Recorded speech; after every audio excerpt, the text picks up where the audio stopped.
Neža pa se danes že mudi v Budimpešti, kjer je danes potekal zadnji dan tekmovanja Euroskills 2018, na katerem se mladi merijo v 37 različnih poklicnih panogah, v 10 tudi slovenski predstavniki. Neža, kakšno je vzdušje v Budimpešti? Zdravo, Nejc, zdravo, mulci in podromovski. Ja, tukaj v Budimpešti je danes vzdušje že res zelo napeto.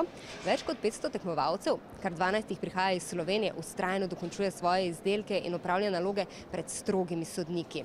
Pred jutrišnjo razglasitvijo najboljših je namreč danes še zadnji dan, ko se tekmovalci lahko priborijo zmago v kamnoseštvu, strežbi, mehatroniki in drugih panogah. Že prvi dan pa je tekmovanje obiskalo tudi 53 slovenskih osnovnošolcev, ki so se udeležbo priborili na posebnih delavnicah, s katerimi skuša Center Republike Slovenije za poklicno izobraževanje mlade navdušiti za poklicno in strokovno izobraževanje. Tukaj so tisti, ki so se najbolje izkazali pri obdelavi kamna in lesa, a v Budimpešti so lahko opazovali tudi druge poklicne spretnosti. Infogram.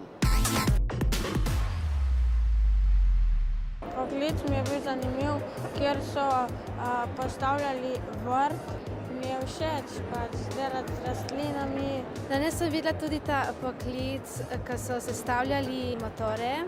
Do zdaj pa sem mislila, da so delali bolj tako strojne pa ročno in to mi je bilo nekako novo. Nisem najbolj spreten človek, zato se mi zdi, da mi grejo bolj od rok drugačne stvari kot pa neko ročno delo. Ja, jaz imam rada večinoma ročne spretnosti, zato bom šla po moje, ki je tazga v taki smeri.